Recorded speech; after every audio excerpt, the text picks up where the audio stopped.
Starting a mushroom business sounds fun, right? It's fresh, sustainable and low entry. So what could possibly go wrong? Well, almost everything, and we learned it the hard way. We're not saying you shouldn't start a mushroom business, but if you do, go in it with your eyes wide open. So before you start ordering your spores and dream about lion's mane, let us save you some time, money and headaches. The illusion of simplicity. It's a low entry business, you hear it everywhere. Some spores, straw and boom, you've got some mushrooms growing. However, the little costs add up fast.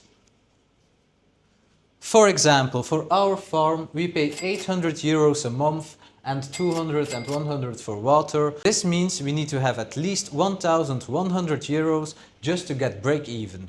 So another thing that's not as simple as you might think is the planning for the harvest. If you work with different strains, they have different periods of growth. That's why we work with a schedule.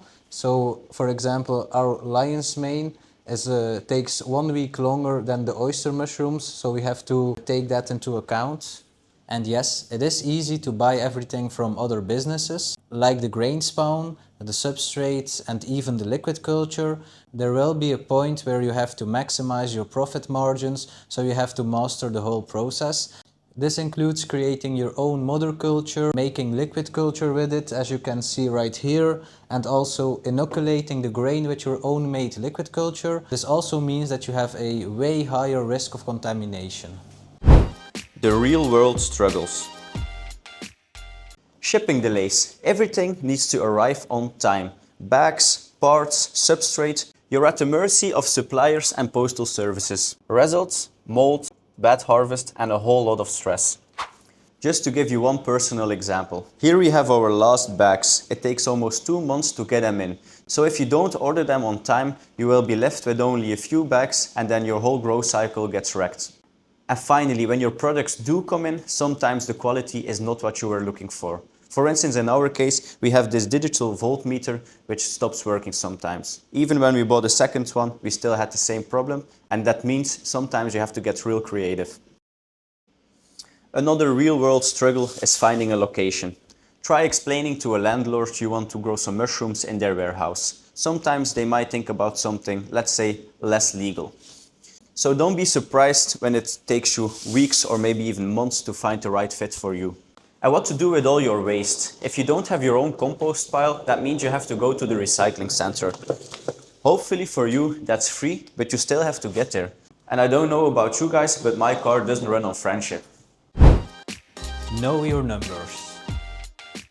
Know your numbers. Seriously, I can't stress this enough. If you don't have a clear handle on your costs, your break-even point, and eventually how to turn a profit, then you're flying blind. You will end up locked into prices and contracts that feel right, but end up bleeding your business. Don't wait for those nasty surprises. Know your numbers from day one. And when you think you've all figured it out, double your numbers. So, to be more specific, for our business we had to figure out how much each kilo of mushrooms cost. For this we had to break down our costs.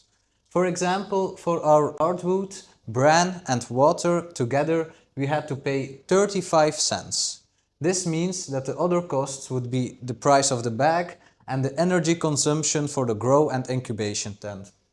Thanks to knowing our numbers, we could set a price to sell to our vendors. And once you know your numbers, don't be afraid to go big on your idea. So, for example, this is our first pressure cooker.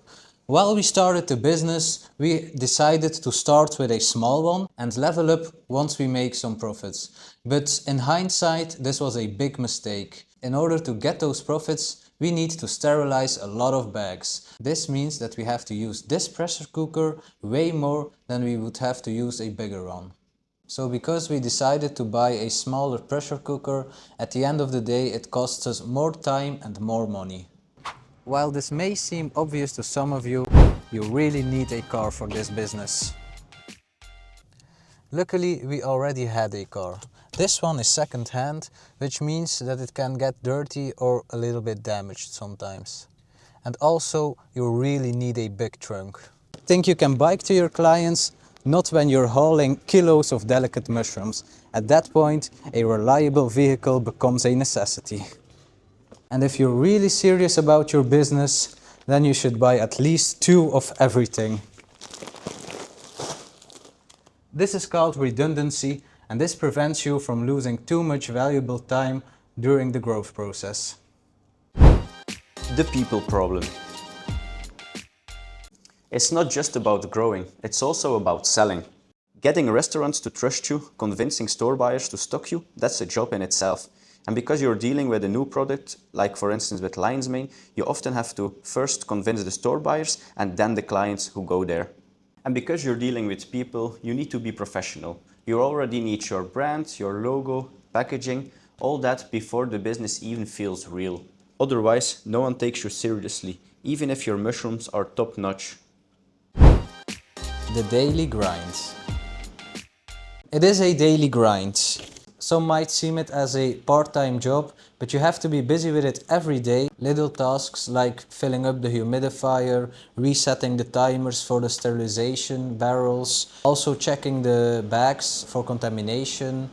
And then you have the labor-intensive days.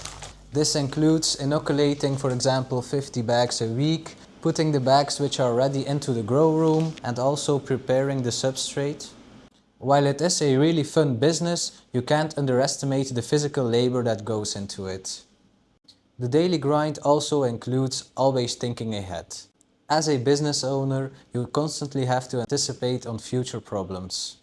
For example, these days it's really hot around here, but we saw this coming. That's why a few weeks ago we ordered this new AC. If we didn't order this on time, temperatures in the grow room would be too high and our yields would be wasted. The info overload. There's a lot of information out there about the best temperatures, humidity levels, and even the right way to cut your grow bags. But here's the thing, it really all depends on your specific situation. What works for one grower might not work for you. That's why experimenting is so important. It does cost a lot of time and money. We hope there were some things that were valuable for you. Thanks a lot for watching this video, and we will see you on the next.